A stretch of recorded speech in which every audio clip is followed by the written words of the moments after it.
गरीब को अपनी बेटी के शादी के लिए 50,000 रुपयों की जरूर पड़ी।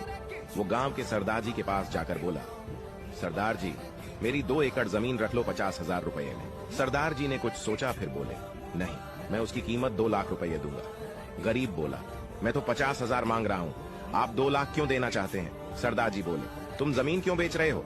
गरीब बोला, बेटी की शादी करना है, इसीलिए मजबूरी में बेचना है, पर आप 2 लाख क्यों दे रहे हो? सरदार जी बोले, मुझे जमीन खरीदनी है, किसी की मजबूरी नहीं। अगर आपकी जमीन की कीमत मुझे मालूम है तो मुझे आपकी मजबूरी का फायदा नहीं उठाना। मेरा वाहे गुरु कभी खुश नहीं होगा। ऐसी जमीन या ऐसा धन जो किसी की मजबूरियों को देख के खरीदा जाए, वो जिंदगी में कभी सुख नहीं देता। अपनी बेटी की शादी की तैयारी करो। 50,000 की व्यवस्था हम गांव वाले मिलकर कर लेंगे। मेरे गुरु नानक देव जी ने भी यही हुक्म दिया है। गरीब हाथ जोड़कर दुआएं देता चला गया। दोस्तों, यही सिख की निशानी है। लोगों की मदद करते हैं पर कभी फायदा नहीं उठाते। अच्छे समय से ज्यादा अच्छे इंसान के साथ रिश्ता रखो। अच्छा इंसान अच्छा समय ला सकता है, लेकिन अच्छा समय अच्छा इंसान नहीं ला सकता। नंबर 2, प्यार एक ऐसी चीज है जो इंसान को कभी गिरने नहीं देती, और नफरत एक ऐसी चीज है जो इंसान को ऊपर उठने नहीं देती। नंबर 3, दरवाजे पर ताला इसलिए लगाया जाता है जिससे ईमानदार व्यक्ति का ईमान न डगमगाए, वरना चोर के लिए ताला तोड़ना कौन सी बड़ी बात है। नंबर 5, रिस्क हमेशा बढ़ा लो। अगर जीत गए तो आप खुश, और हार गए तो पड़ोसी खुश। अगर आप सभी दोस्त मेरी बात से सहमत हो तो अभी कमेंट में राइट लिखे। एक सोनार की मृत्यु के बाद उसका पूरा खानदान मुसीबत में पड़ गया और उसके पूरे परिवार को भोजन के भी लाले पड़ गए।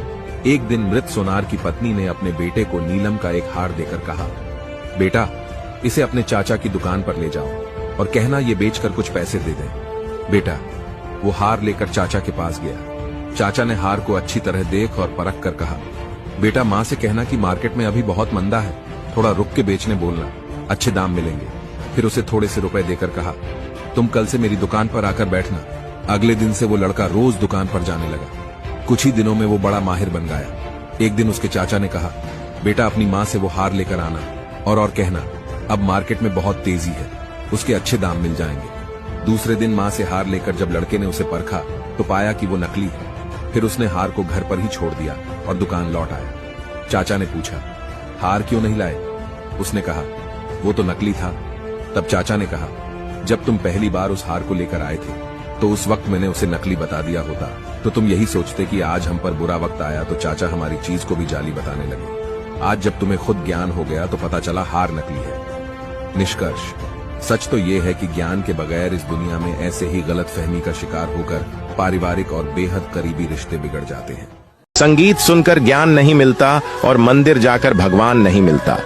पत्थर तो इसलिए पूजते हैं लोग क्योंकि विश्वास के लायक उसे इंसान नहीं मिलता। नंबर 2, अगर दहेज लेकर शादी करना गुनाह है तो लड़कों की कमाई देखकर शादी करना भी किसी गुनाह से कम नहीं है। नंबर 3, किसी से गुस्सा होकर उसे हमेशा के लिए दिल से नहीं निकाल देना चाहिए, क्योंकि बंद पड़ी हुई घड़ी भी एक दिन में 2 बार सही टाइम बताती है। नंबर 4, जीभ जलने के बाद भी लोग चाय पीना नहीं छोड़ते, तो हम एक बार टूट जाने से दूसरी बार जिंदगी का शुरुआत क्यों नहीं कर सकते? और अगर आप लोग इस बात पर सहमत हैं तो हमें फॉलो करके अपने दोस्तों को शेयर जरूर करें।